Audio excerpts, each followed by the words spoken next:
Okay, so here we have a picture of a link wheel. You can see it's fairly easy to understand. This one has 1, 2, 3, 4, 5 spokes. Now typically a link wheel may have more, may have less. It depends on how many you want to create. But you can see what we do is that each of these spokes is linking to another one of the spokes and to the money site. Now obviously you don't have to link in the order like this. Wet Paint might link to Hub Pages might link to Squidoo, which links to WordPress, and so on. But you would link them to each other because that helps boost them all up, and then obviously they all link to your money site. Now remember, these links, these arrows represent links, are 70% your main keyword and 30% your other keywords. This helps minimize the footprint and helps make the linking strategy look more natural.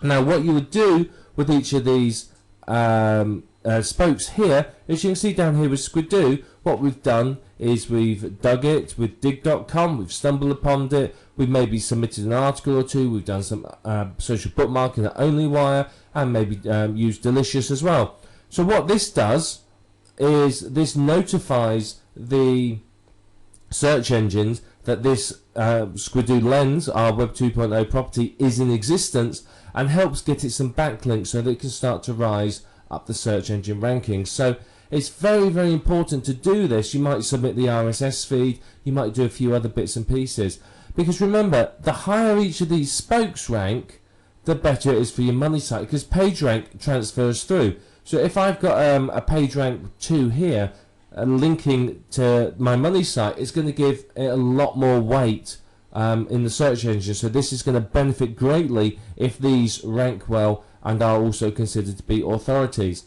Now if you do this well, you can end up with all of these ranking in the top 10. You can pretty much dominate the search engine results for your desired keywords.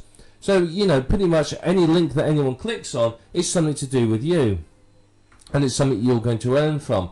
So yeah, this is link wheels basically in a nutshell. They're not difficult to do, and all you do is you keep adding in new spokes over time and making the link wheel bigger and bigger and bigger. And all you do is you keep adding links to each other and the links to your central money site, and you just perform some promotion of each of the sites, and you do well. This is it. It's simple. It really isn't difficult to do. It just takes a bit of time, and unfortunately that puts a lot of people off, because a lot of people don't want to spend the time doing this. But if you do, you're going to see some really good results, because this central money site is going to rank very well in the search engines.